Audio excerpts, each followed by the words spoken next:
इस तरह के प्रश्नों का गुणनखंड ज्ञात करना सीखेंगे। सबसे पहले मैं आपको बता देता हूँ, ये वीडियो गुणनखंड सिखाने के ऊपर पूरे YouTube पर सबसे सरल वीडियो है। इस वीडियो को देखने के बाद एक कमजोर से कमजोर बच्चा भी गुणनखंड करना सीख जाएगा। ये बात मैं पूरे दावे के साथ बोल रहा हूँ। आप अपने आप को लकी समझिए कि आपको ये वीडियो देखने का मौका मिल रहा है। तो चलिए इस वीडियो को शुरू करते हैं। तो देखिए, मैंने गुणनखंड सिखाने के लिए यहाँ पर 3 प्रश्न लिया हुआ है और मैं आपको बता देना चाहता हूँ कि अगर आप इस तरह के गुणनखंड वाले सवाल में थोड़ा सा भी गलती नहीं करना चाहते तो आप ये तीनों जरूर समझिएगा, क्योंकि मेरे 3 प्रश्न लेने का मतलब ये है कि मैंने इन तीनों में नया नया कॉन्सेप्ट सिखाया है। यानी कि इन तीनों को मिला करके ही आप गुणनखंड का जो पूरा कॉन्सेप्ट होता है वो आप सीख पाएंगे और आपसे थोड़ा सा भी गलती नहीं होगा। लेकिन अगर आप ये तीनों नहीं समझेंगे तो आपसे कुछ ना कुछ गलती जरूर होगा। ठीक है, तो चलिए सबसे पहले हम इस पहले वाले क्वेश्चन को हल करते हैं। तो देखिए, ये पहला क्वेश्चन क्या है। तो ये पहला क्वेश्चन है 4x² + 5x - 6। ठीक है, तो आपको ऐसे ही गुणनखंड ज्ञात करने के लिए सवाल दिया जाएगा।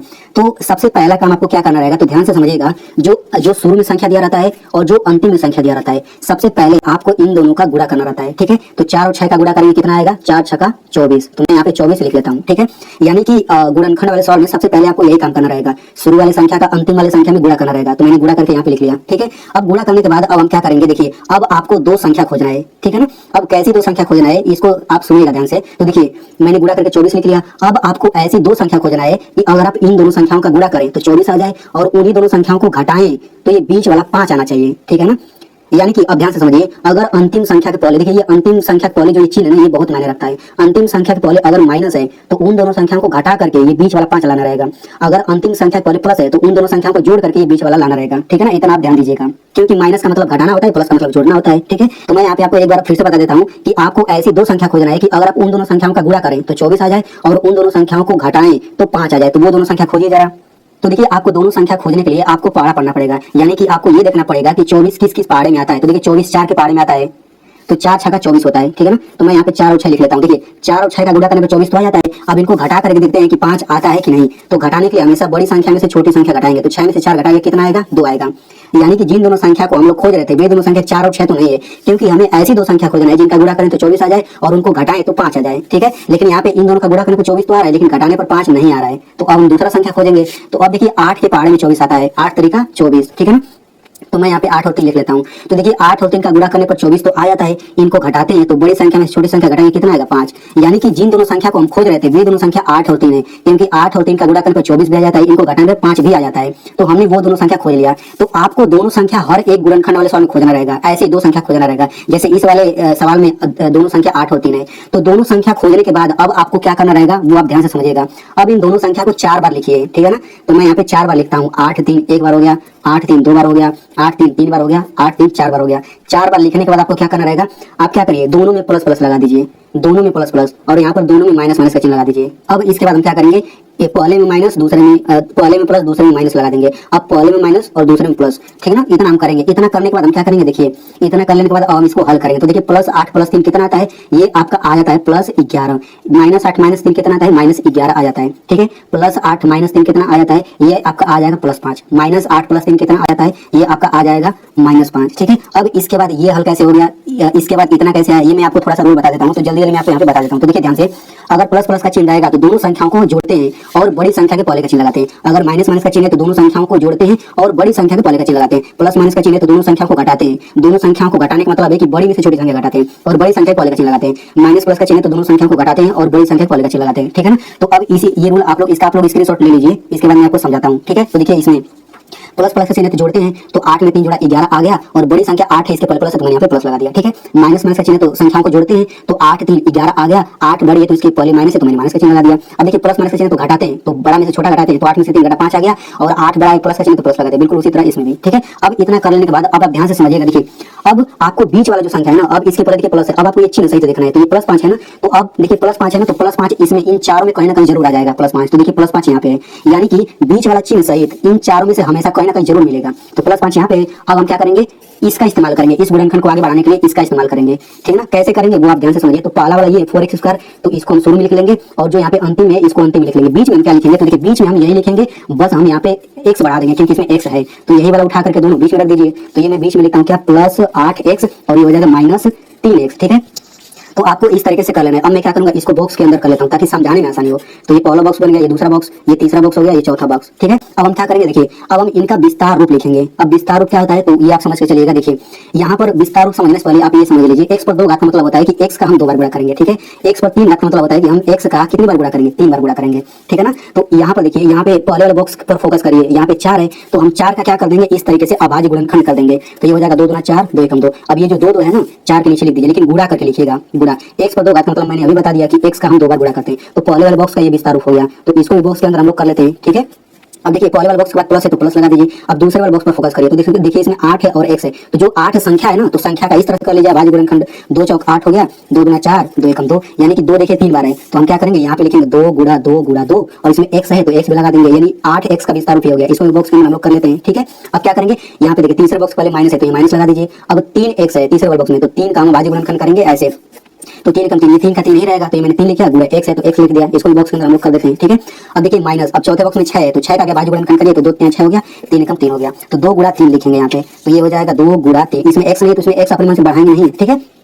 अब इतना करने के बाद अब आपको क्या करना रहेगा, तो देखिए अब पहले वाले बॉक्स और दूसरे वाले बॉक्स में हम लोग कॉमन लेते हैं, ठीक है। अब कॉमन क्या होता है तो इसे आप ध्यान से समझिए, जो इन दोनों में होता है ना वही कॉमन होता है, और कॉमन को हमेशा हम इस कोष्टक वाले के बाहर लिखते हैं, ठीक है। तो इन दोनों में क्या क्या है हम लोग देखते हैं। इसमें देखिए 2 है तो मैं 2 पर निशान लगा देता हूँ, इस पर निशान, इन दोनों में 2 है। अब देखिए इसमें भी 2 है, इसमें भी 2 है, इसमें देखिए x है, इसमें भी x है, इसमें देखिए x है, अब इसमें x नहीं है, नहीं तो इस पर भी निशान लगा देते हैं। यानी कि इन दोनों बॉक्स में क्या क्या है, 2 2 x इस वाले बॉक्स में है, 2 2 x इस वाले बॉक्स में है, यानी कि 2 2 x वही कॉमन हो गया, और कॉमन को कोष्टक के बाहर लिखते हैं।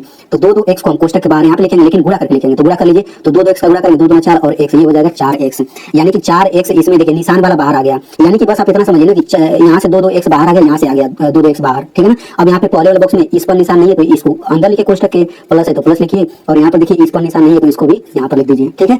यानी कि बस आप इतना समझ लीजिए कि जिस पर निशान है वो कोष्टक के बाहर आ गया, कोष्टक के बाहर, तो यहाँ पे यही तो बचेगा और यहाँ पे यही तो बचेगा, तो वो हम कोष्टक के अंदर लिख देंगे, ठीक है ना। अब हम क्या करेंगे, अब आते हैं अगले पर। अब समझिए कि इन दोनों का काम खत्म हो गया, ठीक है। अब इन दोनों बॉक्स के बाद माइनस का चिन्ह, तो आप यहाँ पे माइनस का चिन्ह लगाइए, फिर यहाँ पे दूसरा कोष्टक बनाइए। अब इस दूसरे कोष्टक में बिल्कुल यही वाला उतार दीजिए, ठीक है ना। आपको कुछ भी अलग नहीं करना है, जितना मैं आपको बता रहा हूँ केवल आप उतना करेंगे तो आपका एक भी सवाल गलत नहीं होगा, ठीक है। तो यही वाला चीज उठा के यहाँ पे लिख दीजिए। अब इस कोष्टक के बाहर यहाँ पर कुछ ना कुछ रहेगा, जैसे यहाँ पे कोष्टक के बाद 4x है, तो 4x आया कहाँ से, इन दोनों पर जो निशान है वही तो आया है बाहर। तो देखिए इसमें 2 2 x पर निशान है तो यहाँ से 4x बाहर आ गया। अब देखिए यहाँ पर भी 4x है, तो इसका मतलब 4x इसमें भी, इसमें इसका मतलब 2 बार यहाँ पे नहीं आएगा, यहाँ से एक ही बार आएगा, यहाँ से समझिए कि दोनों को मिलाकर यहाँ पे एक ही बार आएगा, ठीक है ना। तो ऐसे ही अब इन दोनों में जो रहेगा वही बाहर आ जाएगा। तो देखिए इसमें 3 है, इसमें भी 3 है, इसमें x है, इसमें x नहीं है, तो इसमें भी 3 है, इसमें भी 3 है, तो केवल इन दोनों में केवल एक 3 यहाँ पे बाहर आ जाएगा, ठीक है। अब इसके बाद आपको क्या करना है, तो देखिए कोष्टक के बाहर यहाँ पर 4x है, इस कोष्टक के बाहर यहाँ पे -3 है, तो कोष्टक के बाहर वाले को हम कोष्टक के अंदर लिख लेते हैं। तो ये बाहर है तो इसको लिखा, ये बाहर क्या है -3, तो ये -3 लिख लेता हूँ। दूसरे कोष्टक में क्या लिखेंगे, बिल्कुल ये वाला कोष्टक वाला लिख देंगे, x + 2, ठीक है ना। तो ये हो जाएगा आपका आंसर। अब यहाँ पे मैं आपको एक चीज एक्स्ट्रा बता देता हूँ, तो देखिए ध्यान से समझिएगा। इसी सवाल को मैंने हल किया तो इतना आंसर आ रहा है, लेकिन इसी सवाल को कई लोग हल करेंगे ना तो उनका आंसर ये भी आ सकता है, x + 2 और 4x - 3, और ये भी सही है आंसर, ये भी सही है आंसर। कैसे मैं आपको बताता हूँ, देखिए इस दूसरे वाले आंसर में x + 2 बाद में, पहले वाले में बाद में है, लेकिन इसमें पहले हो गया, और इसमें ये पहले ये बाद में चला गया, ठीक है ना। यानी कि ये बदल सकता है, दोनों ये आंसर सही माना जाएगा। तो इस तरीके से पहला क्वेश्चन हल हो गया। चलिए अब हम लोग इस दूसरे वाले क्वेश्चन को हल करते हैं। तो देखिए बहुत लोग क्या करेंगे, बहुत लोग पहले वाले क्वेश्चन को समझ करके यहाँ से बग गए होंगे, लेकिन मैं आपको बताना चाहता हूँ कि उनसे गलती जरूर होगा, जरूर सवाल लगाने में गलती होगा, क्योंकि इसमें आप नया कॉन्सेप्ट सीखेंगे, और जो मैं तीसरा क्वेश्चन बताने वाला उसमें भी आप नया कॉन्सेप्ट सीखेंगे। तो अगर उस तरह का सवाल आ गया तो गलती कंफर्म में होगा, ठीक है। तो आप लोग दोनों को समझिएगा। चलिए मैं आपको बताता हूँ। तो देखिए इस वाले सवाल में क्या है, जैसे पहले वाले सवाल में यहाँ पे कोई संख्या था लेकिन इसमें कुछ है ही नहीं, लेकिन मैंने आपको बताया था कि सबसे पहला काम आपको क्या करना रहेगा, अंतिम संख्या का गुणा शुरू वाले संख्या में करना रहेगा, लेकिन यहाँ पे कुछ है ही नहीं। तो बस आप इतना दिमाग में रखिए कि जब यहाँ पे कोई संख्या नहीं रहता है तो यहाँ पे 1 मान लेते हैं, तो 36 और 1 का गुणा करेंगे तो कितना आएगा, 36 ही आएगा, ठीक है ना। तो मैंने गुणा करके यहाँ पे 36 लिख लिया। अब हम क्या करेंगे, अब हमें ऐसी दो संख्या खोजना है कि अगर हम लोग उन दोनों संख्याओं का गुणा करें तो 36 आ जाए, और उनको घटाएं तो क्या आना चाहिए, 9 आना चाहिए। तो देखिए वो दोनों संख्या 12 और 3 है, 12 3 का गुणा करेंगे तो 36 आ जाएगा, 12 3 36, और 12 में से 3 घटाएंगे तो 9 भी आ जाएगा, यानी कि वे दोनों संख्या 12 और 3 है। अब हम क्या करेंगे, इन दोनों संख्याओं को 4 बार लिखेंगे, और सबसे पहले हम क्या करेंगे, प्लस प्लस का चिन्ह लगा देंगे, फिर माइनस माइनस का चिन्ह लगा देंगे, फिर एक में प्लस एक में माइनस, फिर एक में माइनस और एक में प्लस। अब इसको हल करते हैं, तो इसको हल करेंगे तो ये आपका आ जाएगा +15, इसको हल करेंगे तो ये आ जाएगा -15, इसको हल करेंगे तो कितना आ जाएगा +9, इसको हल करेंगे कितना आ जाएगा -9। अब हम क्या करेंगे, बीच वाले पर चिन्ह सहित देखेंगे, तो ये चिन्ह सहित है कितना, +9 है, ठीक है। तो इस इन चारों में प्लस में कोई कहीं ना कहीं आएगा। तो देखिए यहाँ पे आया प्लस 9। अब हम इसका इस्तेमाल करेंगे लेकिन इसमें एक्स लगा देंगे, ठीक है ना। इसी को हम क्या करेंगे, बीच में लिखेंगे। तो देखिए मैंने बीच में लिखा है प्लस 12x माइनस 3x, मैंने बीच में लिख दिया और पहले और लास्ट वाले को वैसे ही उतार दिया, ठीक है। अब क्या करेंगे, इनका विस्तार रूप लिखेंगे। तो मैंने विस्तार रूप लिख लिया है। यहाँ पे 36 का अभाज्य गुणनखंड करेंगे इस तरह से, तो 2 2 3 3 आएगा, तो मैंने यहाँ पे लिख लिया, ठीक है। अब क्या करेंगे, इन दोनों में हम कॉमन लेंगे। तो कॉमन लेते हैं सबसे पहले इन दोनों बॉक्स में। तो देखिए यहाँ पर x है, इसमें भी x है, इसमें x है, इसमें अब x नहीं दिख रहा है। अब हम क्या करेंगे, यहाँ पे हम कोष्टक बनाएंगे। कोष्टक के बाहर क्या रहेगा, जो निशान वाला है। तो पहले वाले बॉक्स में x पर निशान है, तो यही वाला x आ जाएगा, ठीक है ना। तो बस आप इतना समझिए कि यहाँ से भी x आ गया, यहाँ से भी x आ गया। तो यहाँ पहले वाले बॉक्स में x पर निशान नहीं है, तो ये अंदर रहेगा, प्लस है, प्लस लिखिए।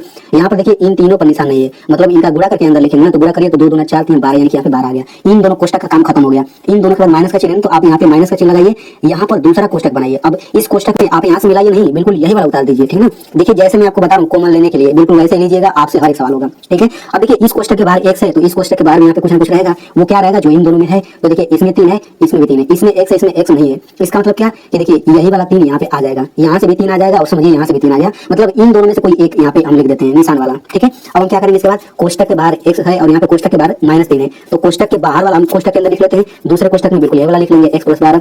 तो हमारा इसका आंसर ये हो गया। तो चलिए अब हम लोग इस तीसरे वाले क्वेश्चन को समझते हैं। तो देखिए आप लोग इस तीसरे वाले क्वेश्चन में भी अलग कॉन्सेप्ट सीखेंगे, ठीक है। तो इसको समझाने के बाद मैं आपको एक सवाल दूंगा, उसको आप लोग हल जरूर करिएगा, तभी तो मुझे पता चलेगा कि आपको समझ आ गया है, ठीक है। तो इसको मैं समझाता हूँ। तो देखिए इसको समझाने के लिए 6 और 5 का गुणा करेंगे 30 आ जाएगा, और बिल्कुल उसी तरह से दोनों संख्या खोजेंगे और इस तरह से कर लेंगे, ठीक है। फिर आप यहाँ तक आ जाएंगे। यहाँ पे कॉमन लेने में आप नया कॉन्सेप्ट सीखेंगे। तो आप कैसे कॉमन लेंगे, देखिए पहला बॉक्स ये है, दूसरा बॉक्स ये है।